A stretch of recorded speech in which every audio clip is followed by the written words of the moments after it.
एक काळ असा होता की महाराष्ट्रात फक्त 2च शो गाजत होते, एक तुमचा चला हवा येऊ द्या आणि सचिन गोस्वामींचा महाराष्ट्राची हास्य जत्रा.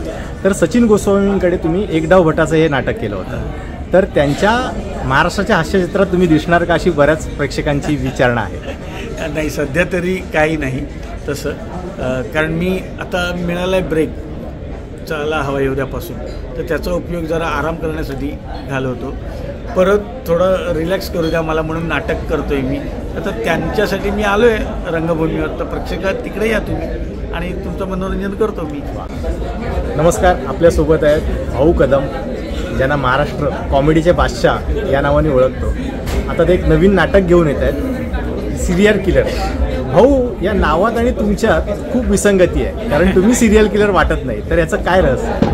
नाही, असं अनेक प्रेक्षकांनी विचारलं की भाऊ हे का करतायत असं, त्यांना नाही शोभणार ते, त्या नावावरून त्यांचं जो समज झाला आहे. पण जेव्हा नाट्य बघतील तेव्हा ते बघायला त्यासाठी येतील की काय बघूया, किंवा कोणाकडून तरी ऐकतील तरी, आणि तसं का नाही ते जाऊन बघ. ती जी धमाल येईल ना, ती तो प्रश्न तयार करणारं हे नाव आहे. वा. आणि ते लोकांना मजा येणार आहे.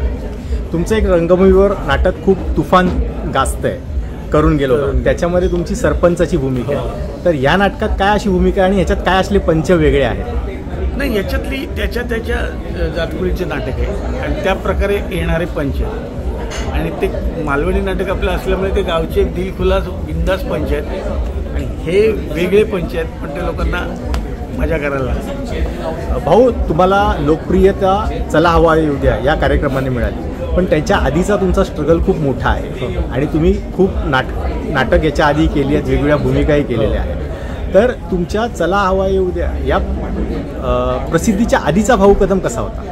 मी तेव्हासुद्धा तसाच होतो, आत्ताही असाच आहे. म्हणजे जे मिळत गेलं ते मेहनतीने मिळत गेलं, आणि ते चांगलं मिळालं म्हणून ते दिसलं, आणि चांगल्या ठिकाणी काम केल्यामुळे ते बघायला लोक आली, आणि मग कुठेतरी तेव्हा ओळखायला लागली, आणि ती ओळख पूर्ण व्हायला मला ते चालवल्या करावं लागलं. 2x2 आधी करायला लागलं की हा कोण आहे, नाही हा मजेशीर आहे. मग चला त्यांनी आकाशावरच नेऊन ठेवलं. त्यामुळे आता घराघरात आणि परदेशात पण माहिती आहे भाऊ कदम. हे त्या रंगभूमीचं आणि या सगळ्या कलेचं. महाराष्ट्रातल्या बऱ्याचशा प्रेक्षकांना तुमचा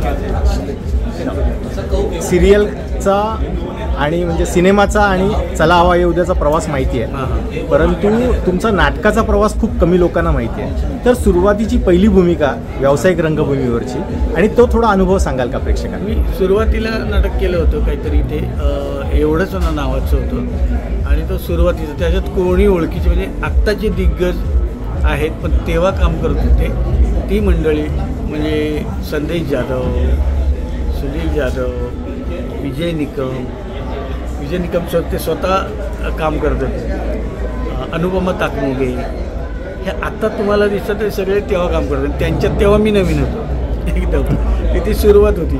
आणि मग त्यांनी मग पाठबळ देत अरे असं करता करता आज या स्टेजला आहे की ना. मी 16 ते 17 वर्ष नाटकच केलं, ना सिरियल केली ना पिक्चर ना काय, ते केलं. तो बेस पक्का झाला.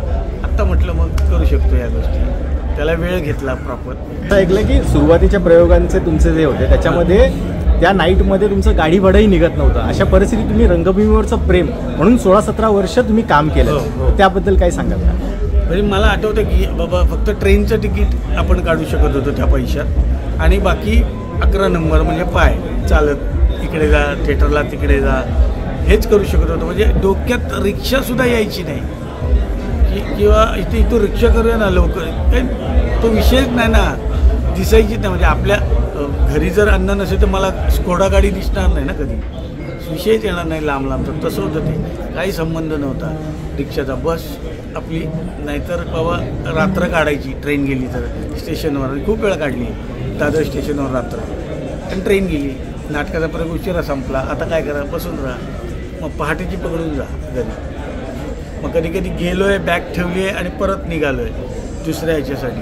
असं सुद्धा झालेलं आहे. मग लोक असं म्हणतात की भाऊ कदम यांना एखाद्या कार्यक्रमात आणायचे तर लाखो रुपयाची विदागी येते. मी रक्कम विचारणार नाही, पण तुम्हाला पहिल्या प्रयोगाला किती नाईट मिळाली होती हे आठवतं का? पहिल्या प्रयोगाला मला 100 रुपये नाईट होती. आणि नाटकाचं नाव?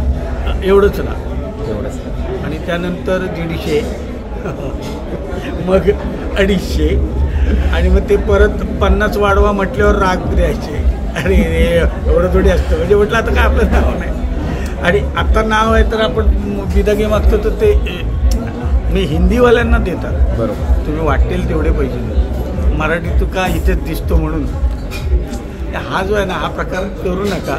बरं द्या ना त्यांना, आणि त्यांना मोठं करा ना तुम्ही. आणि ते नाव आहे म्हणून ते तुम्ही देताय, आणि त्याचाच तो व्यवसाय आहे, बाकी काय करत नाही.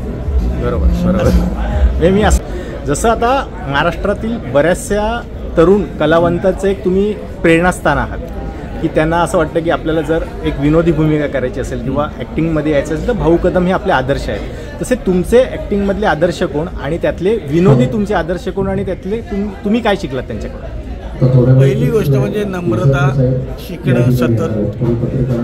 त्यांनी ज्या ज्या लोकांनी चुका केल्या त्या करायच्या नाही, आणि कसं काम करायचं, कॉन्सन्ट्रेट कामाविषयी किती तुम्ही हे आहात, प्रामाणिक आहात, हे सगळं शिकलो त्यांच्याकडून. म्हणजे सगळे कॉमेडियन असं नाही की हा एकच म्हणून, सगळे त्यांच्याकडून कुठेतरी एक असं एक मिसळ माझी एक तयार झाली आहे, ती वेगळी आणण्याचा मी प्रयत्न केला आणि करत राहणार. तुमचा आवडता विनोदी कलाकार कोण? ऑब्व्हियसली युनिव्हर्सिटी अशोक मामा, अशोक सराफ. आणि प्रेक्षकांना या नाटकाविषयी काय आवाहन करा? प्रेक्षकांना एवढंच सांगेन, मायबाप प्रेक्षक तुम्ही नाटकासाठी या, नाटक बघायला या, तुम्हाला खूप धमाल येईल, आणि एक वेगळा भाऊ कदम तुम्हाला हसवणार आहे. एवढं नका. खूप खूप धन्यवाद.